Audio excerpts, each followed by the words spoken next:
예, 우리 주님 안에서 사랑하시는 성도 여러분, 오늘은 정말 기쁜 날이죠. 예수님이 부활한 것을 함께 기뻐하며 축하하며 또 예배드리는 부활 주일입니다.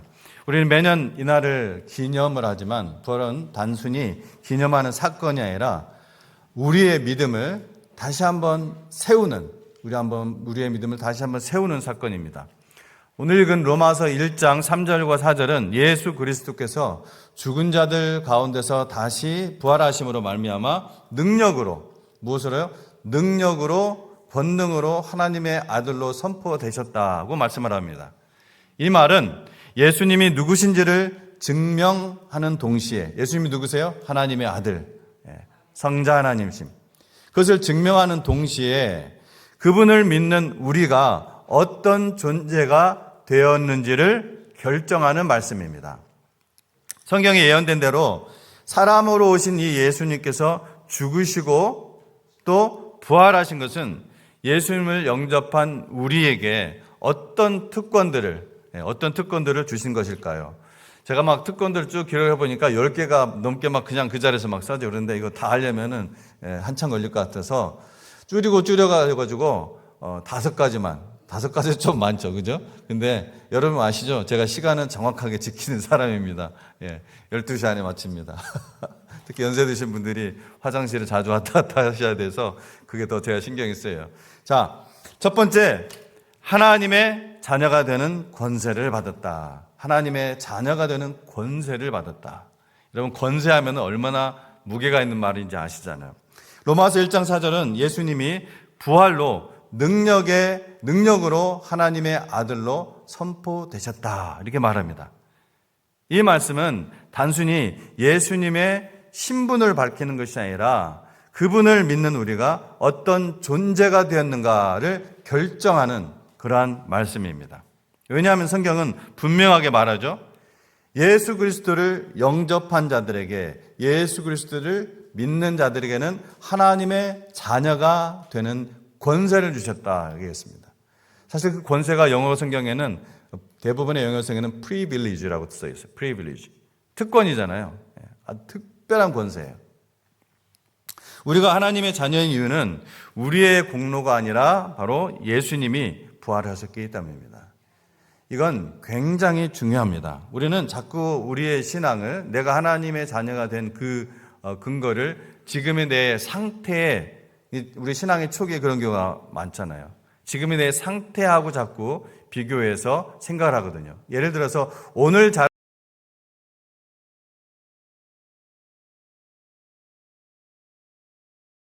벌어진 것 같고, 그러면 잘하면 자녀 같고 못하면 아닌 것 같고, 이건 전부 다 오해라는 것입니다. 하나님의 이 자녀됨은 내 상태나 어떤 기분에 좌우되는 것이 아니라 하나님의 자녀로 거듭난 신분입니다. born again한 하나님의 자녀로 거듭난 신분이에요. 아버지 하나님께서는 예수님이 진실로 하나님의 아들이신 예수님을 나의 로드로, 나의 주님으로, 또 나의 왕으로 모신 사람을 하나님의 자녀로 거듭나게 하신다는 것입니다. 아멘. 여러분, 하나님이 자녀로 거듭나셨습니까? 여러분에게 born again faith가 있으십니까? 자녀는요, 버리지 않습니다. 자녀는 버려지지 않습니다. 세상에서는 관계가 끊어질 수가 있어요. 하지만 자녀 관계는 여러분 끊어지지 않죠.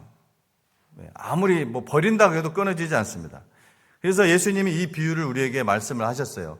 탕자의 비유를 보십시오. 아버지를 떠났어요. 그렇죠? 아버지를 떠났습니다.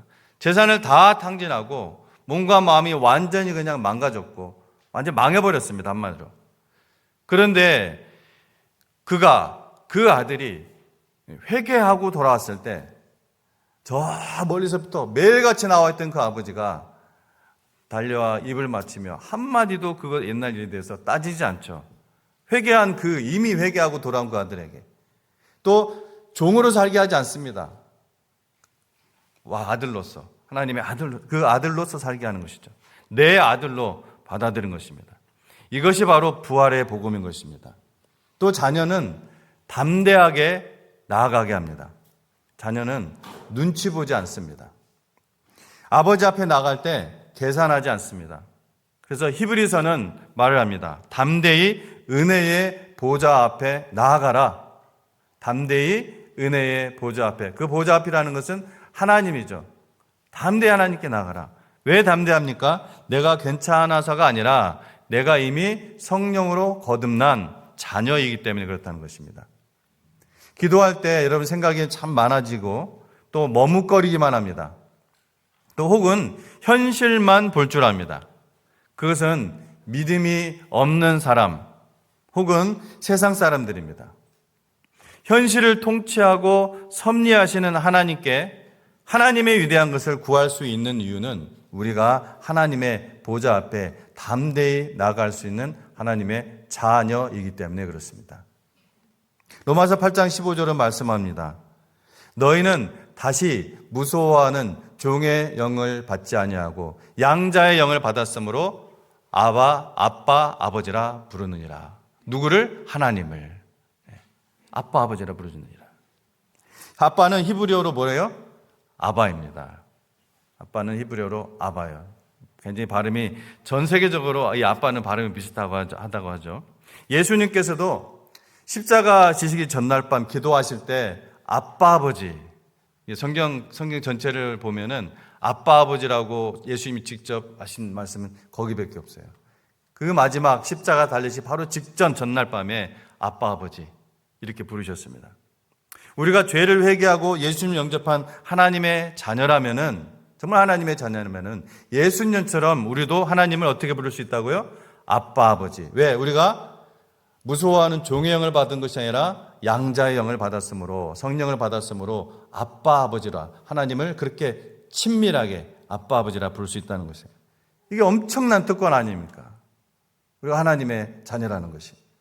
하나님을 아버지로 누리지 못하면은 신앙이요, 여러분, 무겁고 기쁨이 없습니다.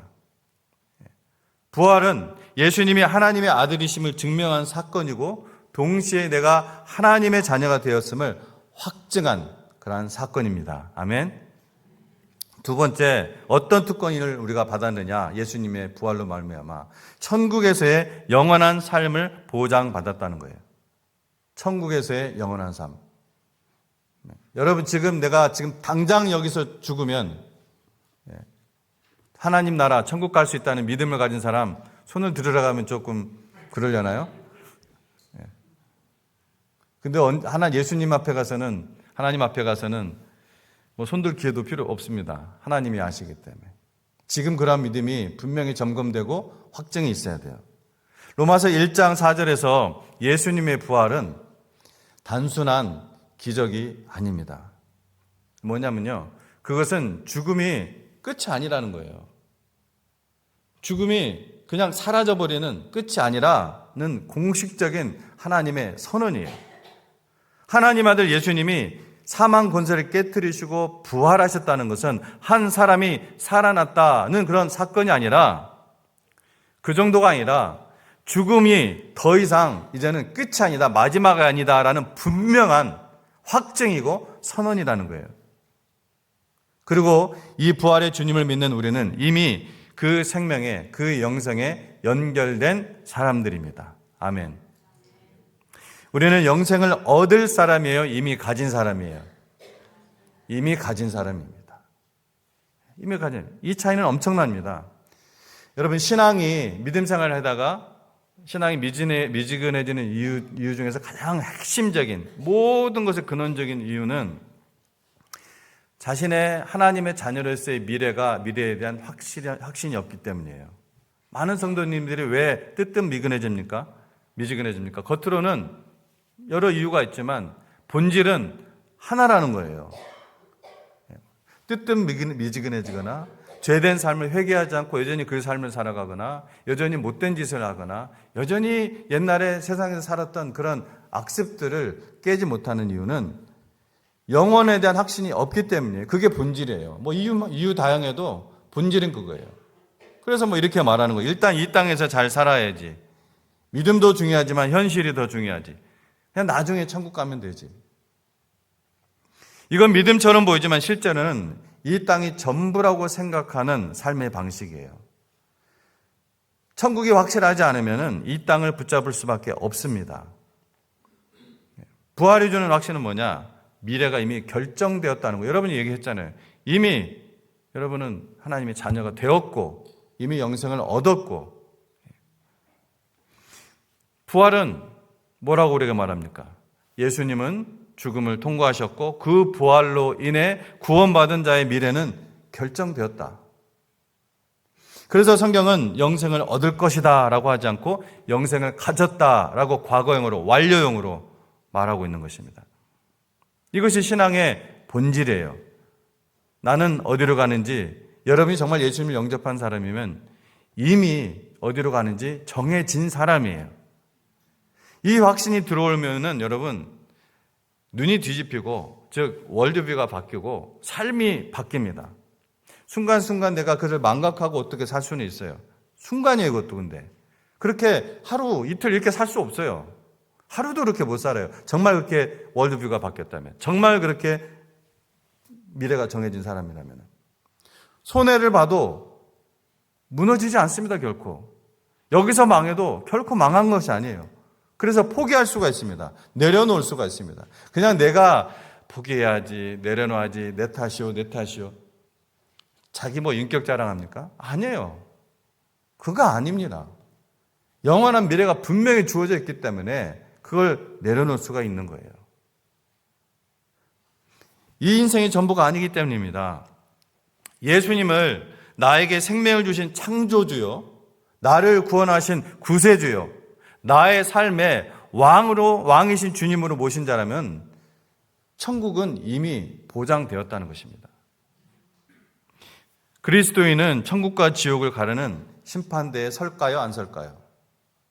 그리스도인은, 다시 물을게요. 그리스도인은 천국과 지옥을 가르는 심판대에 설까요, 안 설까요? 우리가 안 섭니다. 우리는 거의 아예 서지를 않아요. 이미 우리는 어디에 가 있다고요? 하나님 나라에 가 있어요. 우리 모든 것들이, 신분이. 우리가 때로는 그 천국에 옮겨져서 자꾸 세상 바라보고 이렇게 군침을 삼키면서 이렇게 살고 있을지는 몰라도, 우리가 정말 그런 하나님의 자녀, 이미 옮겨졌다고, 사망에서 생명을 옮겨졌고 그 아들의 나라를 옮겨졌고 라고 분명히 성경은 얘기하고 있다니까요. 그런데 그리스도인들도 반드시 서야 하는 심판대가 있습니다. 성경 분명히 얘기해요. 이걸 우리는 이제 잘 기억해야 돼요. 그리스도인에게는 보상을 받는 선악간의 그리스도의 심판대가 있습니다. 왜 그렇습니까? 왜 하나님이 이런 심판대를 만들었을까요? 선악간에 심판받는 이 심판. 다시 한번 얘기하자면 이 심판은 천국과 지옥을 가르는 선악간의 심판이에요? 아니에요. 아예 쓰지를 않아요. 그런데 성경은 분명히 고린도후서 5장 말씀 보면은 그 심판대에 선악간에 받는 심판대가 있다고 가르쳐요. 왜 그렇습니까? 그건 우리 자신을 보면 알아요. 딴 사람 보지 말고 우리 자신을 보면 알아요. 예수님 영접했다고 말해놓고 실제로는 회개하지 않는 삶을 살아가는 사람들이 다예요, 사실은. 만약 이게 없으면은 마음대로 살 거야, 막. 그런 인간의 얄팍한 마음을 하나님이 모르실 리가 없죠. 사람을 창조하신 하나님이고 우리의 모든 속을 감찰하신 하나님이신데. 사도 바울은 진짜 신자의 삶에 대해서 가르치는 그 그런 교훈 중에 고린도후서 5장 9절에서 10절에 이렇게 말씀합니다.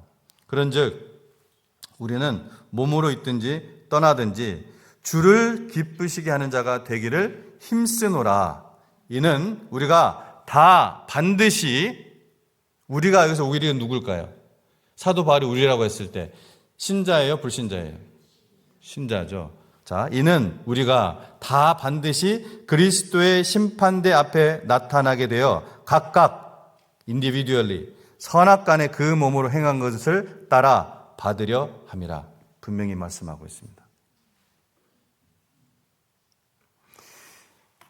우리는 이 말씀을 여러분 두려운 말씀으로 받아야 되지만 또 한 가지는 영원한 보상을 받을 수 있는, 영원한 보상을 위해서 일할 수 있는 자들이 되었다. 이 말씀으로 또 받으셔야 돼요. 그렇습니다. 예수님의 이 부활은 단지 우리가 살아난다는, 영생으로 살아난다는 소망만 준 것이 아닙니다. 그 부활은 하나님이 모든 것을 평가하시고 보상하신다는 사실까지 확증한 사건이라는 거예요. 예수님의 이 부활은. 왜냐하면 부활하신 예수님은 단순히 살아나신 것이 아니라 나중에 예수님이 무슨 주로 오세요? 심판주로.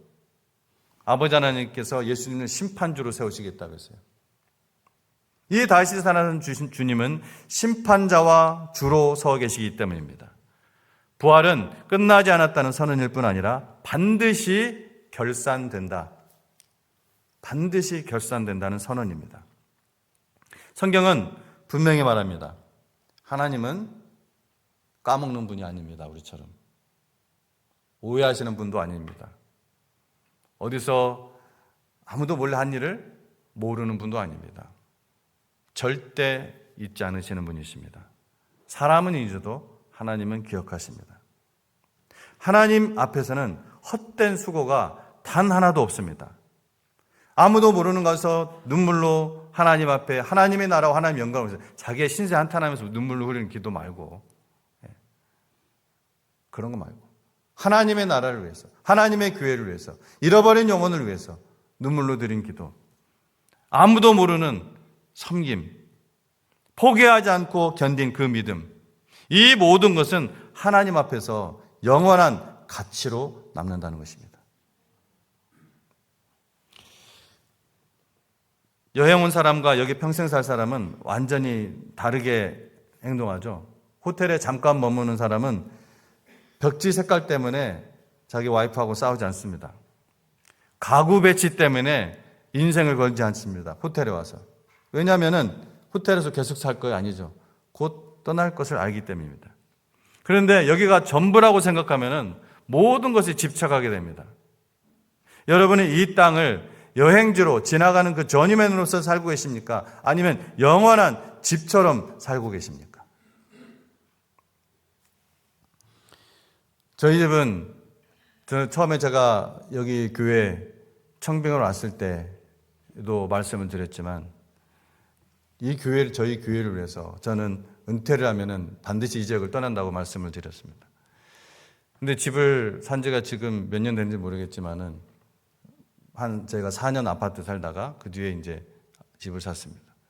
근데 그 뒤부터도 집을 별로 안에다 뭐 들이거나 꾸미질 않습니다. 왜요? 이것마저도 내가 이사 갈 집이라고 생각하니까 그게 별로 그렇게 의미가 없어요. 근데 영원한 천국을 생각한다면 우리 모두가 마찬가지예요. 여기 딱 아무리 해봐야 다 없어질 것들입니다. 그래서 우리는 영혼을 구원하는 가장 위대한 사명에 살아가는 자가 되었습니다. 무엇을 구원해요? 영혼을 구원하는 가장, 이보다 위대한 사명이 있어요? 영혼을 구원하는 건데, 의사가 한 생명 살리고서도 그렇게 기뻐하고요. 그리고 의사가, 제가 한번 이거는 본 적이 있는데, 자기의 실수가 아니에요. 그러나 자기의 능력의 한계로 인해서 환자가 죽었어요. 그것 때문에 옥상에 올라가지고서 펑펑 우는 것을 봤습니다. 근데 단순히 육체적인 생명이 아니라 이거는 영원한 생명이에요. 그 영혼을 구원하는 것인데 어떻게 가장 위대한 일이 아닙니까? 가장 위대한 사명이에요. 부활로 영생을 확신한 사람은 그래서 삶이 달라집니다. 어떻게 달라집니까? 자, 왜 우리가 전도하지 못합니까? 사실은 시간이 없어서가 아닙니다. 방법을 몰라서가 아닙니다. 영원을 실제로 우리의 삶 속에서 늘 인식하지 못하거나 혹은 심지어 믿지 않기 때문입니다. 만약 내가 진짜로 안다면은 내 가족, 내 친구, 내 이웃이 영원한 심판으로 간다는 것을 안다면은 가만히 있을 수 없죠. 그렇다고 그냥 와서 막 떠들고 뭐 안절부절하고 이러라는 것이 아니라 침착하게 해야죠. 침착하게.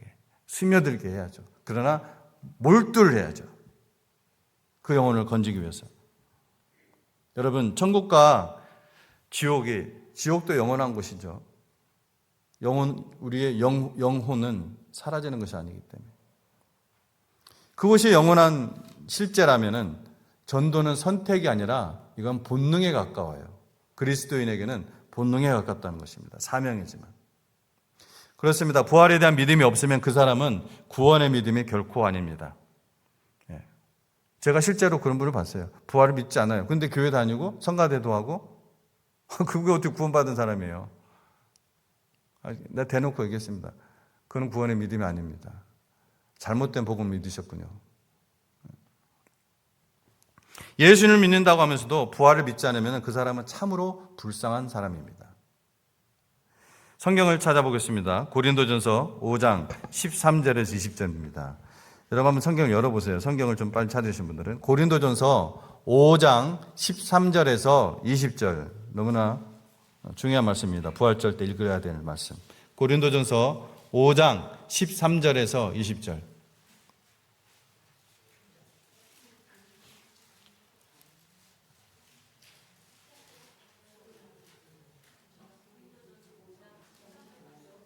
예. 5장 13절. 제가 다르게 얘기했나요? 예, 5장. 예. 13절. 예, 13절. 고린도후서. 예. 죄송합니다. 제가 그거를 예.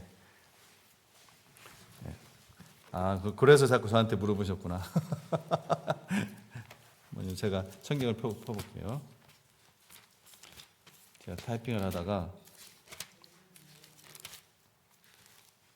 자, 만일 죽은 자의 부활 나옵니까 거기에? 나와요? 고린도 전서가 맞는 것 같은데 잠깐만요.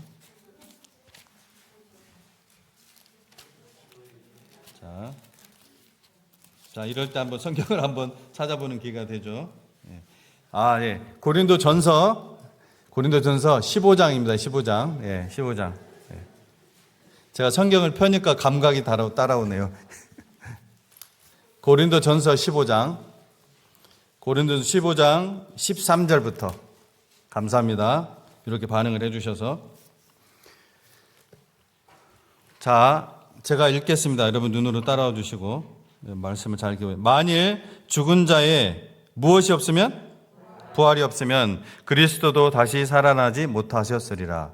그리스도께서 만일 다시 살아나지 못하셨으면 우리가 전파하는 것도 헛것이요 너희 믿음도 헛것이며 또 우리가 하나님의 거짓 증언으로 발견되리니 우리가 하나님이 그리스도를 다시 살리셨다고 증언하였습니다. 만일 죽은 자가 다시 살아나는 일이 없으면 하나님이 그리스도를 다시 살리지 아니하셨으리라. 만일 죽은 자가 다시 살아나는 일이 없으면 그리스도도 다시 살아나신 일이 없었을 터이요. 그리스도께서 다시 살아나신 일이 없으면 너희의 믿음도 헛되고 너희가 여전히 죄 가운데 있을 것이요. 또한 그리스도 안에서 잠자는 자도 망하였으리니 만일 그리스도 안에서 우리가 바라는 것이 다만 이 세상의 삶뿐이면 모든 사람 가운데 우리가 더욱 불쌍한 자이리라. 그러나 이제 그리스도께서 죽은 자 가운데서 다시 살아나사 잠자는 자들의 첫 열매가 되셨도다. 아멘. 여러분 사도 바울은 예수님의 부활을 목격한 분이죠. 예수 그리스도를 믿는 그리스도인들을 핍박하고 죽이러 다니던 사람이 바로 바울이었어요. 그 바울이 부활하신 예수님을 직접 목격하고 그 사명을 받은 거죠. 그분이 기록한 말씀이 바로 이 말씀이에요. 고린도전서 15장 13절 20절. 그래서 부활을 정말 믿는 사람은 삶의 목적이 바뀐다는 것입니다. 부활을 믿는 사람은 자기 인생에서, 즉 자기의 가정과 자기의 직장과 자기의 사업장 모든 관계에서 이 사명을 말합니다. 하나님의 나라를 위해 산다는 것은 결국 영혼을 위해 사는 거예요. 이 사람을 하나님이 왜 내 옆에 두셨을까? 그렇죠? 이 질문이 생겨야 합니다. 여러분, 삶을 다시 보십시오. 지금까지 내 인생으로 살았다면 오늘부터는 어떤 삶? 보냄받은 삶. 따라서 한번 해볼까요? 보냄받은 삶. 하나님께서 여러분을 보내신 것을 믿으십니까? 하나님, 내가 있는 자리에서 한 사람을 맡겨 주십시오. 그 영혼을 위해 살겠습니다. 부활은 우리의 미래를 좋아질 가능성으로 만든 것이 아니라 이미 확정된 영원으로 만든 사건이에요. 마지막 5번째 특권, 이 땅에서 하나님 나라를 위해서 그래서 일하는 자가 되었다는 거예요. 예수님의 부활은 단지 우리를 구원하신 사건이 아니라 우리를 다시 보낸 사건입니다. 부활하신 예수님은 제자들에게 나타나셔서 그들을 그냥 안심시키고 막 불안에 떨었잖아요. 자기네들도 십자가형 당할까 봐. 그들을 안심시키고 그냥 끝낸 것이 아니에요. 뭐라고 했어요? 가라고 하셨습니다. Go! 가라고 하셨습니다. 그냥 가라고 했어요? 뭐라고 했어요? 마태복음 28장 19절에서. 그러면 너희는 가서 모든 족속으로 제자를 삼아. 아버지, 아들과 성령의 이름으로 침례를 주라. 그 일을 우리가 함께 하시게 돼요. 세상 끝날까지. 부활은 우리를 구원받은 자리에서 이제 사명의 자리로 옮긴 것입니다. 많은 성도들이 신앙을 내 삶이 조금 더 나아지는 것 정도로 생각을 해요. 그래서 이렇게 살아갑니다. 교회는 다니지만 그냥 삶은 그대로. 신앙은 있지만 방향은 그냥 세상 기준. 하나님은 있지만 목적은 여전히 내 인생. 내 인생은 나의 것이라는 옛날 유행가 가사가 생각이 나는데, 그러나 성경은 전혀 다르게 말합니다. 우리는 단순히 그저 살아가는 삶이 아니라, 다시 한번 말씀드리지만 여러분 모두가, 그리스도인 모두는 보냄받은 사람입니다. 보냄받은 사람. 왜 축도를 합니까? 여러분 마지막 예배 끝나고 나서 여러분 보내는 거예요. 축도하는 겁니다. 이제 파송자의 삶을 한 주간 동안 사십시오 라고 축도를 하는 겁니다.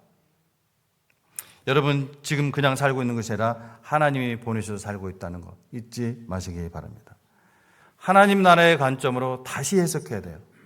같은 삶이라도 관점이 바뀌면요 완전히 달라집니다. 여러분이 뭐 예수님 믿고 나서 갑자기 뭐 내 직업이 바뀌고 직장이 바뀌고 뭐 그러셨습니까? 저는 제 직업이 바뀌긴 했습니다. 다 완전히 바뀌긴 했어요. 모든 사람이 목사가 되는 건 아니죠. 그러나 직장은 이제는 그냥 단순히 돈 버는 곳이 아니라 하나님이 보내신 선교제예요. 가족은 그냥 가정 공동체가 아니라 하나님의 나라가 시작되는 곳입니다. 교회는 사교 모임이 아니라 뭐예요? 사명을 준비하는 곳입니다. 그래서 하나님의 말씀을 배우는 것이고 예배를 드리는 것입니다. 내가 어디에 있느냐보다 왜 여기에 있느냐, 이게 더욱 중요하다는 거예요. 같은 일에도 목적이 다르면 완전히 달라진다고 했죠. 어떤 사람은 나는 그냥 청소하는 사람입니다 라고 말하고, 어떤 사람은 나는 하나님이 거하시는 자리를 준비하는 사람입니다 라고 말합니다. 겉으로 똑같은 일을 하지만 하나는 노동이고 하나는 사명입니다.